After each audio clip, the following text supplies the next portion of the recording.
নামের অর্থ মৃত্যু দানকারী। আসলে আমরা সবাই বাঁচতে চাই, সবাই লম্বা সময় জীবন নিয়ে একটা মজা করতে চাই, বাঁচতে চাই, জীবনকে উপভোগ করতে চাই। বাট জীবন দানকারী একমাত্র আল্লাহ তাআলা, ঠিক মৃত্যু দানকারীও একমাত্র আল্লাহ তাআলা। আল্লাহ তাআলা ছাড়া কারো কোনো ক্ষমতা নাই। আল্লাহ তাআলা যেটা চান সেটাই হয়ে যায়, আল্লাহ যেটা চান না কেউ করতে পারবে না। ঠিক তেমনই আল্লাহ তাআলার একটি বিশেষ নাম আল মুমিতু, যেটা নামের অর্থ মৃত্যু দানকারী। আল মুমিতু নামের 4টা বিশেষ বিশেষ ফাজাল আছে জিকির করার। আল মুমিতু নামের জিকির করার প্রথম ফায়দা, কেউ যদি জিকির করার মতো করে দীর্ঘ সময় আল মুমিতু নামটি পাঠ করে, কোনো আলেম বা ফাসেকের ধ্বংসের জন্য, কোনো জালেম বা ফাসেকের ধ্বংসের জন্য দোয়া করলে সঙ্গে সঙ্গে ধ্বংস হয়ে যাবে। আমরা আমলটা করি, মানে আমলটা আবার শুনি। কেউ জিকির করার মতো দীর্ঘ সময় ধরে আল মুমিতু নামের পাঠ করে কোনো জালেম বা, আমি ভুলে প্রথমে আলেম বলছি, জালেম হবে, জালেম বা ফাসেকের ধ্বংসের জন্য দোয়া করলে সঙ্গে সঙ্গে ধ্বংস হয়ে যাবে। একটা জিনিস আমরা বলি, জালেম কারা বা ফাসেক কারা? জালেম তাদেরকে বলা হয় যে যারা মানুষের উপর জুলুম করে, আর ফাসেক তাদেরকে বলা হয় যারা কবিরা গুনাহ করে।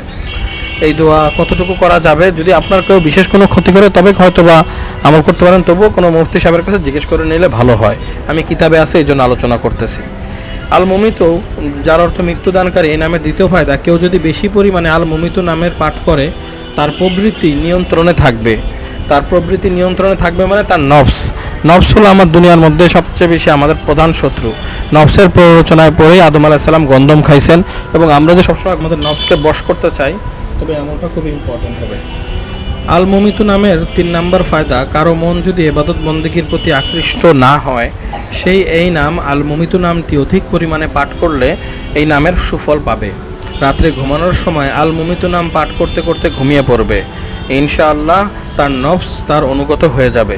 আমাদের মধ্যেই তো এরকম হয় যে আমরা আসলে ইবাদত করতে মন আমাদের চায় না, বা মন চাইলেও আমরা করতে পারি না নফসের ধোকার কারণে। ঠিক তখন কি করতে হবে? আল মুমিতু নামটা পড়তে পড়তে ঘুমায় যাইতে হবে, এবং এই নাম বেশি বেশি পড়তে হবে। ইনশাআল্লাহ আমরা বেশি বেশি ইবাদত করার তৌফিক আল্লাহ তাআলা দান করবে।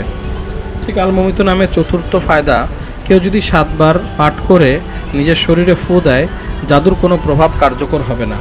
আজকে আমরা দুনিয়ার মধ্যে সবচেয়ে বেশি জাদুর দ্বারা প্রভাবিত হচ্ছি প্রতিনিয়ত। এর প্রভাবে আমাদের জিন্দেগি ছিন্ন বিচ্ছিন্ন হয়ে যাচ্ছে।